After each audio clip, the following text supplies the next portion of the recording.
son of a concubine, you weren't included in that inheritance.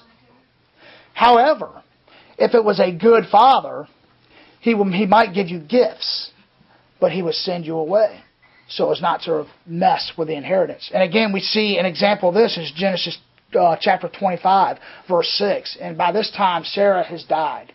Abraham has taken another wife.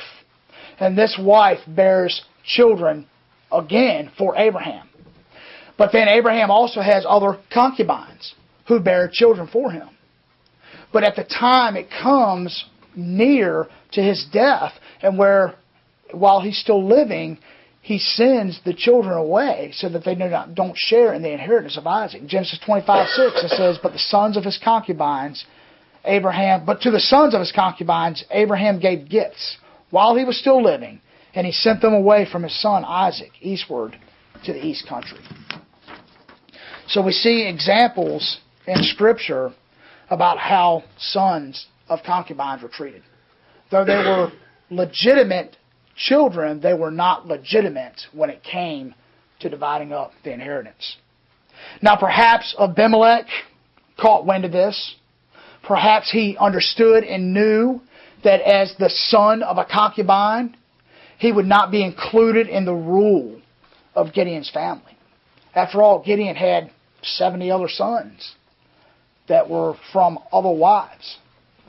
And so the author in chapter 8 makes a point to give us the distinction that Abimelech was born of a concubine and not from one of Gideon's wives.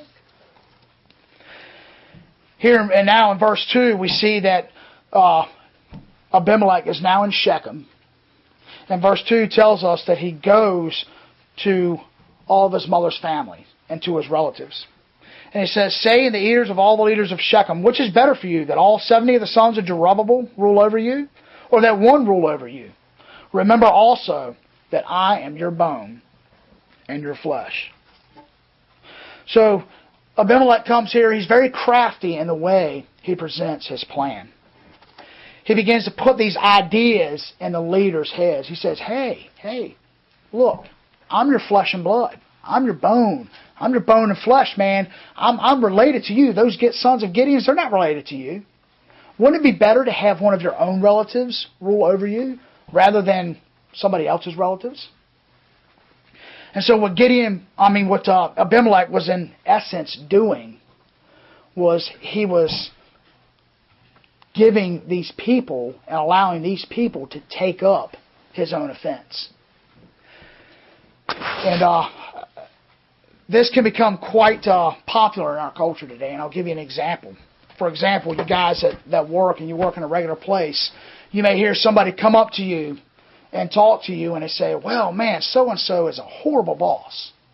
I can't believe he did this to me. And then they'll go to another person, so-and-so, this boss did such and such to me and they're a horrible boss. Well, before you know it, the next thing you know, this person has spread all this stuff about their boss or whoever they don't like, and they've basically demonized what their boss is and who he or she is, and then the other people that they've been talking to begin to take up their offense and begin to side with them. So that when the time comes, it'll seem like everybody's on their side and against the other person. And in essence, this is almost what Abimelech was doing by pointing out the fact that, hey, I'm your relative. You got 70 people over here who aren't related to you. But me, remember, I'm your bone, I'm your flesh. It'd be better for one person to have charge than to split it up between 70 other people. But not only does Abimelech do this, he talks his relatives into going into the Shechem and putting that bug into the leaders of Shechem's ears.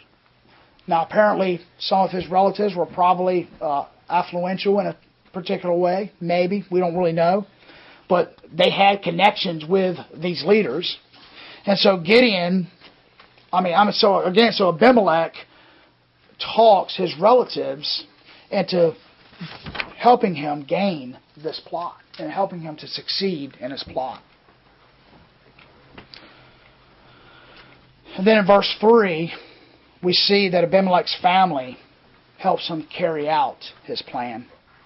This verse 3 tells us his mother's relatives spoke all these words on his behalf in the ears of the leaders of Shechem, and their hearts were inclined to follow Abimelech. For he said, he is our relative. So there you have Abimelech's plan hatching and coming into play. What Abimelech had conceived and planned before was now beginning to become a reality for him. Now, when we see that the leaders are inclined to follow Abimelech, it says their hearts were inclined, you kind of get the idea that they didn't have to push too hard. You kind of get the idea that maybe they were already kind of leaning towards that disposition. We don't really know why. Perhaps they thought that if Abimelech ruled them as their relative, they would have a more impartial judge to their cause. Maybe they were thinking, well, hey, it's better for us to have a relative because he'll surely give us justice in our cause, while the sons of Gideon would care less about us. We don't really know. I just kind of speculate, but perhaps it was. Or perhaps it was because they were afraid that eventually Gideon's sons might come and oppress them. We don't really know. But we do know that the text says that their hearts were inclined towards Abimelech. And then in verse 4, we see the leaders falling hook, line, and sinker for Abimelech. They even go so far as to give him money from the temple of Israel's new god. And Israel's new god is Baal Berith. That's basically, God. I don't want to go into who he was, but Baal obviously was a fertility god. Okay, and we saw that. You go all the way back to chapter 6, and you see where Gideon cuts down the altars and the idols of Baal and Ashtaroth. They were both fertility gods.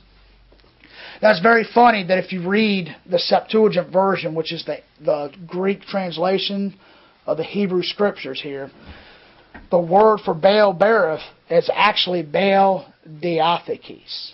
And Diathekes is basically the word that means covenant. So it's funny how the Hebrews chose to translate Baal's name, this particular Baal's name, as a covenant god. Basically, the people of Israel had forsaken their covenant with Yahweh, which was their habit, and had made a covenant with a new god. And so they take this money, they take 70 pieces of silver, and they give it to Abimelech. And what does Abimelech go and do with it? Well, he goes out and hires what the text calls worthless men. And this word worthless in the Hebrew means something that is absolutely empty and therefore useless. And the Dictionary of Biblical Languages puts it this way. It says the word pertains to a quantity of space which is not occupied, something that is worthless, pertaining to not having a benefit or utility for an intended purpose, and so not having any value at all. So think about how this word describes the men that Abimelech hired. They were absolutely empty, void, and vain of character. To put it in more modern terms, basically what Gideon did was he went out and he hired a bunch of mercenaries to help him do his dirty work. And to be sure, Abimelech would definitely need worthless men who had no scruples, men who didn't have qualms about taking a life and batting an eye about doing it. He would need them to accomplish his goal. You see, while they were several miles away, his brothers were several miles away at Ophrah, or Ophrah, however you would pronounce that, Abimelech doesn't really need an entire army to help him succeed in his plan. All he needs is a few scoundrels that are willing to cut a throat in order to put him in a position of power. So this is exactly what Abimelech does. And then in verse 5, we see the most vile part of this entire story. We see that he takes his men and marches south back down to Gideon's hometown. There in Shechem. Shechem was in the north. Ophrah was in the south, several miles away, probably about a day's walk or so, maybe a little bit longer. But it wasn't so far that they couldn't get there quickly enough. So they go back down to Gideon's town, and we're told that he takes all of his brothers, all but one, the youngest. The youngest one escapes, and we'll see later on in the chapter that he kind of plays a part in giving a timely parable to Abimelech and his men that help him. But we're told that he slays all of them on a single stone. Now this has a significance. The fact that he puts them all on one stone has a significance. What is the significance of that? There are some commentators who actually believe that the stone was dedicated as an altar to Baal-berith.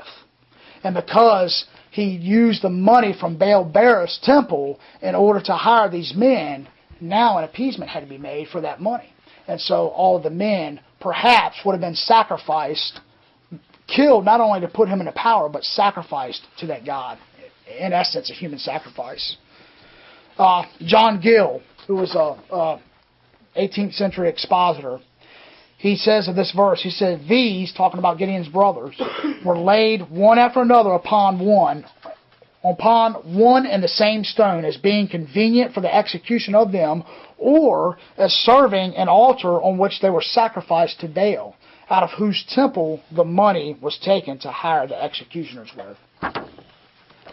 Then also, Jamison, Fawcett, and Brown comments on this passage by saying this: this is the first mention of a barbarous atrocity which has, with appalling frequency, been perpetrated in the despotic countries of the East. That of one son of the deceased monarch uprising the throne and hastening to confirm himself in the possession by the massacre of all the natural or legitimate competitors, Abimelech slew his brethren on one stone, either by dashing them from one rock or sacrificing them on one stone altar, in revenge for the demolition of Baal's altar by their father. So we see that a couple of commentators believe that the significance of the one stone, and it is significant that the author only mentions one stone, that he doesn't just kill them, he kills them upon one stone. That perhaps his brothers were human sacrifices to Baal. So not only did Abimelech kill his brothers, but he sacrificed them to a false god. Can you imagine the darkness of a person whose soul is that black, in order to commit such an atrocity? And then in verse 6, after all is said and done, after everything is gone, the people of Shechem crown Abimelech as their king. And again, as I mentioned earlier, we see that Jotham, the youngest, escapes. And he will play a small part later on. But we will begin to see how God takes the incidences in Abimelech's life, and he begins to work them in order to bring about punishment on Abimelech and the men who helped them. So while we look at the story and we see an absolute atrocity and horror in it, there is something to be gleaned from this. We have to realize first that it was God who put Abimelech in the position that Abimelech was in. God knew exactly what Abimelech would do and how he would do it. That can be a very comforting thought for us, because right now it seems like we're in the middle of some very evil times ourselves. We have rulers and leaders who support the murder of innocent children, and they not only condone the perversion of men and women in same-sex unions, but they pass legislation to allow it. And then they themselves brag and boast about their sin and about what they've done, almost spitting in God's face.